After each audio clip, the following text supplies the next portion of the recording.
আসসালামু আলাইকুম। আজকে আমি ২ টা বিষয়ে কথা বলব। এক হচ্ছে নাজমুল হাসান শান্ত এবং মেহেদী হাসান মিরাজকে নিয়ে। তবে বাংলাদেশের নতুন এখন ওডিআই ক্যাপ্টেন মেহেদী হাসান মিরাজ। এটা অত্যন্ত ভালো একটি সময় উপযোগী একটি সিদ্ধান্ত নিয়েছে বিসিবি। এটার প্রতি আমার কোনো কথা নেই। তবে কথা হচ্ছে যেটা নিয়ে সেটা হচ্ছে নাজমুল হাসান শান্তর বিষয়টা নিয়ে।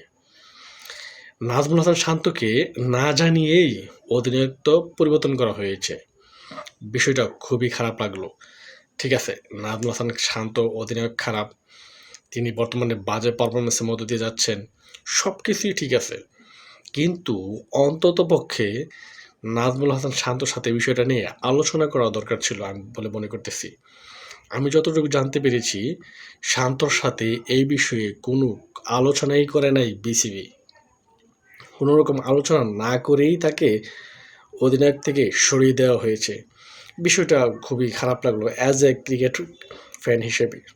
যেহেতু বাংলাদেশে ক্রিকেট খোঁজখবর রাখি বা অন্য দেশের খোঁজখবর রাখি। তবে এই ক্ষেত্রে নাজমুল হাসান শান্তর সাথে একটু আলোচনা করা যেতে পারত।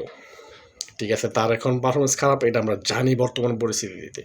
আমি নিজেও চাই না সে অধিনায়ক থাকুক। কিন্তু যে একটা সবকিছু একটা প্রসেস আছে। একটা প্রসেসের মধ্য দিয়ে যায়। কিন্তু সেটি কিন্তু বিসিবি করে নাই। এইজন্য বিষয়টা আমার কাছে অত্যন্ত খারাপ লাগলো। তবে আপনারা জানাবেন তারা কি আসলেই ঠিক কাজটি করেছে? যে নাজমুল হাসান শান্তকে না জানিয়ে, না বলে তাকে অধিনায়কত্ব থেকে সরিয়ে দিয়েছে বিসিবি। আমি খুশি একদিক থেকে যে মিরাজকে অধিনায়কত্ব দেওয়া হয়েছে। কিন্তু কাউকে অপমান করে নয়। এভাবে যদি এক্ষেত্রে মানে পঞ্চপাণ্ডবের যে কেউ একজন হইতো, তাদের সাথে কিন্তু এতটা সাহস পাইতো না মানে এভাবে আচরণ করার। যেটা শান্তর সাথে করা হয়েছে। আপনারা কি মনে করেন? বিষয়টা কি ঠিক হয়েছে?